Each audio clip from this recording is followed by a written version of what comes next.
This is the 9th May 2014 video by the American Contractor.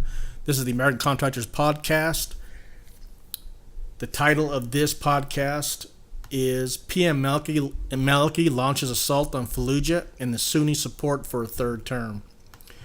There have been several Iraq provinces that have completed their vote and were waiting for the remainder of the votes to be released from the Independent High Electoral Commission, IHEC. The results of the votes are expected to be released on or before 25 May. The President of Kurdistan Region, Massoud Barzani, has stated in local Baghdad media that he is willing to accept Prime Minister Nuri Maliki for a third term.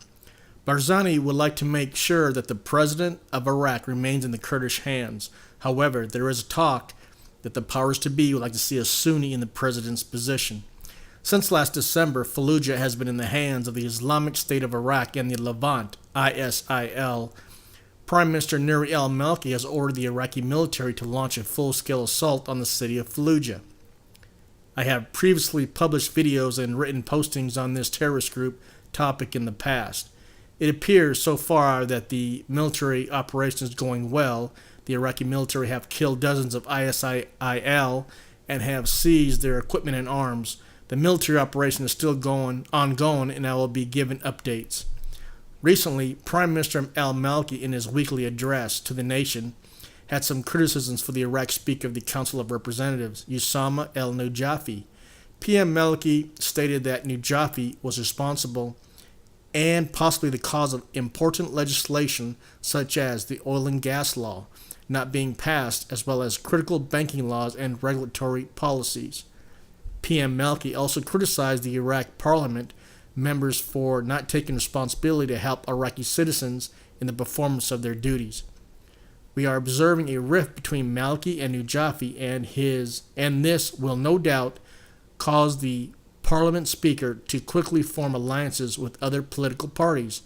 I'm predicting that PM Maliki will be looking for a Parliament Speaker replacement at some point in time. PM Maliki is moving forth with organizing and shaping up the next Iraq government with key players to move Iraq into the next phase of security and reconstruction, all of which are badly needed to gain the confidence of foreign investors and companies to enter Iraq. If you observe the political maneuvering in Iraq, it appears that it is all opposition to PM Maliki.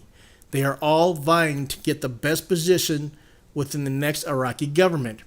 Most of the political players are all associates and comrades. Most of what they do and say is all for public show to the Iraqi people. I call it performances.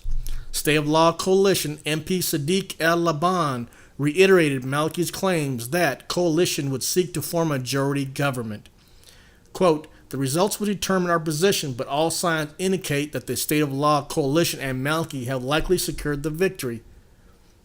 In a few weeks, the Development Fund for Iraq, DFI, will expire on 22 May, just like it has every year since 2003. There are lien holders pending litigation and lawsuits against the Iraqi government's previous regime. The DFI funds are held in the New York Bank, and the Ministry of Finance has access to these funds. DFI account will continue being held in New York until after 22 May and will not be exposed to the numerous liens, lawsuits, and creditors. The Iraq government will not risk losing those DFI funds. The Iraq federal budget for 2014 will continue to be delayed as they wait for the next government to be seated. It is possible that the next seated government will have to work on both the 2014 and 2015 budgets. The next government will have to work harder than they ever have to accomplish this task. Projects in Iraq are suspended or stopped altogether because of the Iraqi Parliament Speaker and the Parliament members failing to pass a federal budget. More delays, not a shocker.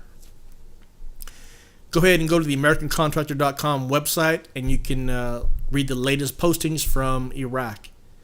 And until next time.